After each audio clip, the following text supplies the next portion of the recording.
This would be recorded as Grenada's second homicide for 2021. Neighbors are still traumatized following last Saturday's shopping incident at Richmond Hill St. Teron James, 37-year-old, remains warded at the General Hospital, but according to his brother, he is okay.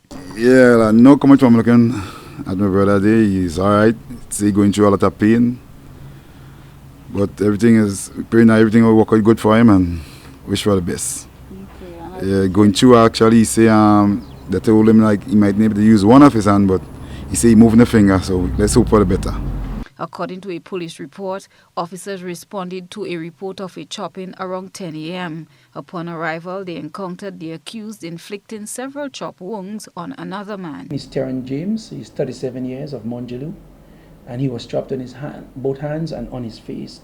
And the attacker who was shot by the police, his name is Dave Griffith, he's 42 years, he's a warehouse attendant also of Monjelu. The RGPF is saddened by these events. We have and will continue to reach out to both families. The deceased, well known by villagers who say he is always around since the hospitalized man is the uncle of the children of the deceased. They never believed something like this would happen in their village.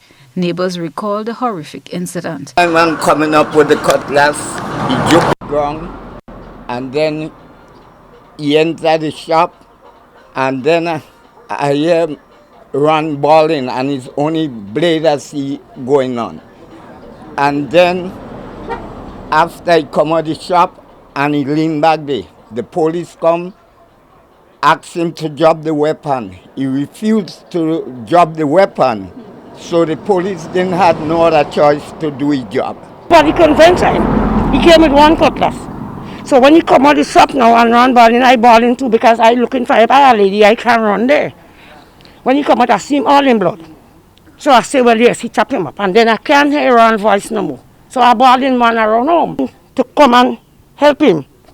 And he charged the cutlass and he asked him, where you going? Well, the brother had us to run back down. He can't save the brother. Well, he go and everybody try calling the police and whatever. An eyewitness, Erica Noel, says the police present, it appears, did not deter the man on the rampage. Well, the police come, and when the police come, he stand up right here.